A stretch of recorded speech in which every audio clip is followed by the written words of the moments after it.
The story of Peter is, many preachers love to say, I identify with Peter. Peter is an interesting character. He's a guy who spoke first and thought later. So we have a lot of preachers who speak first and think later. I don't know. Take that where you want to go.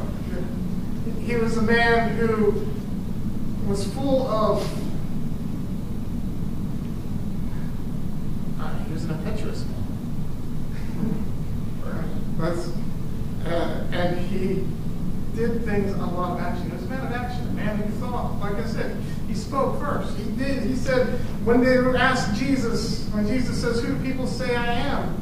He answered, and he said, who do you say I am? He says, you are the Christ. He was the first one to speak up. He was the first one to step out of the boat on the raging water.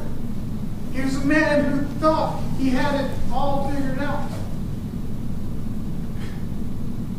The theme of the disciples is they thought they knew what they were looking for. They thought they knew what was going to happen. They thought they knew the answer, and all of a sudden things changed. I wanted to focus on the last part of the story. But in order to tell you the story, where did this come from? In order to tell you the backstory, this part of the story, I had to get the backstory in there. Had I planned it out, I would have done a 3-part sermon series on the life of Peter before and after the resurrection. But, whatever. And I thank the students for standing up here and reading. They just found out they were doing that yesterday. So they did a good job. But reading the story of Peter, and that's going to be a lot of reading and preaching and re-preaching. So, I just got to tell you. Reading the story, hearing about Peter, hearing about how he said, Jesus, I will never deny you. Though the whole rest of these losers fall away. I didn't actually say losers. But the rest of these disciples, these weak men, fall away. I will hold true. And Jesus stares at him and says, Peter, before the cock crows 3 times, before the cock crows, you will deny me 3 times. And he's like, whatever, Jesus, you're kidding. You're joking. You're just fooling my life. You don't know what you're talking about. Have you ever told God, you don't know what you're talking about, God? The irony of that is overwhelming. And what happened? He stayed true. He tried to stay true to his word up until the stuff hit the fan. Up until everything went convoluted, is the word of the week. And life didn't make sense anymore. You can't arrest my Jesus. You can't kill him. Jesus said he was going to die. You can't take him and arrest him and kill him. But it's not going to happen. And now that it happened, and Jesus just let himself go, and now I could die. And then people started pointing fingers, and you're one of them, right? No, I'm not. You were with him. I saw you. No, you didn't. That was somebody else.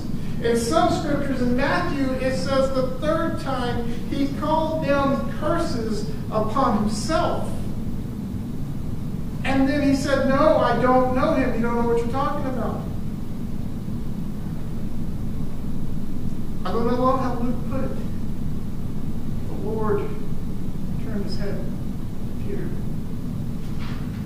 I don't know if if Jesus was like 20 feet away, being hauled off to another place, and this was the middle of the thing, and Peter denied it the 3rd time, or he saw it visually in his head, or he imagined it.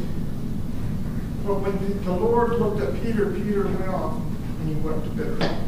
See, I wrote a play a long time ago that has never been performed, and I never actually showed it to people, which kind of helps for it not to be performed, about the disciples hanging out on Saturday.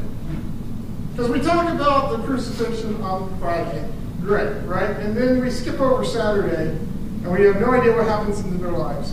And then we got Sunday morning where everything, all heaven breaks loose. Jesus rises from the dead and we're all happy. So on Saturday, the way I pictured Peter is sulking in a corner. And Saturday morning when the rooster crows, I'm pretty sure that I have him yelling at the rooster. All right? Because he probably hates chickens. I mean, dude, I would hate chickens if God told me that. I would identify my failure with this chicken. Of course, I also have James being the sarcastic smart aleck saying, I thought we were going to have fried chicken for dinner or something. But if you got to think that he's going through a lot of depression, a lot of angst, a lot of issues, saying, I failed my God at the moment he needed me the most. I failed my Jesus, my Master, my Savior, at the moment he needed me the most. And I said I didn't have anything to do with it. So we have this point where Jesus has risen from the dead. He's appeared to his disciples 3 times now, according to the Scripture. And Peter says, I failed miserably. What do I do? I want you to notice something. We talked about Thomas last week. And Thomas is here, right? Thomas has decided,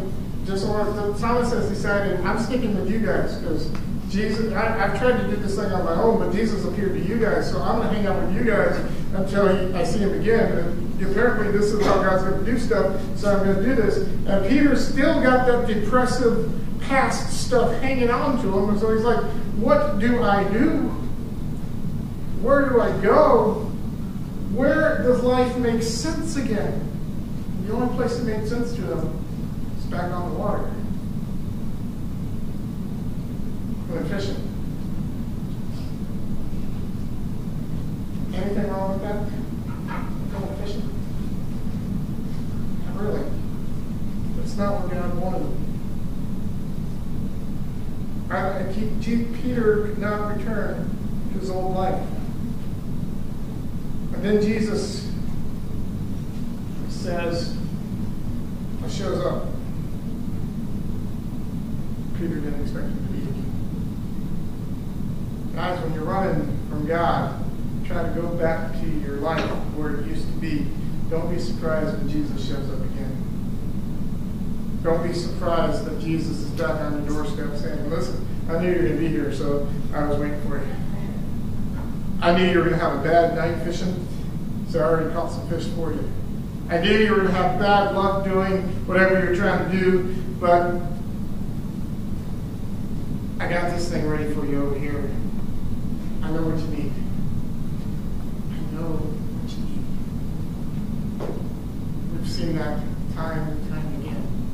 Every time Jesus appeared to somebody after he rose from the dead, he gave them what they needed. Mary Magdalene needed somebody to hold on to, and he gave her that.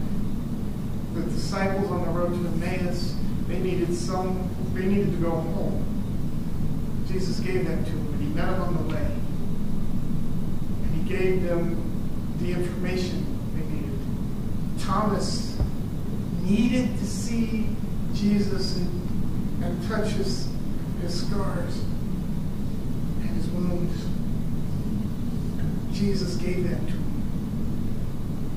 Peter needed something more than just a visual image of Jesus. He needed somehow to be restored. He needed somehow to shake off the emotional baggage that he's been carrying around with him for the past 2 weeks because he denied Jesus. Yes, Jesus is alive again, but it doesn't really matter because I still failed him. That's what Peter's thinking. It doesn't really matter that everything is different, that God is alive, that the world has changed. I still failed Jesus. I still failed.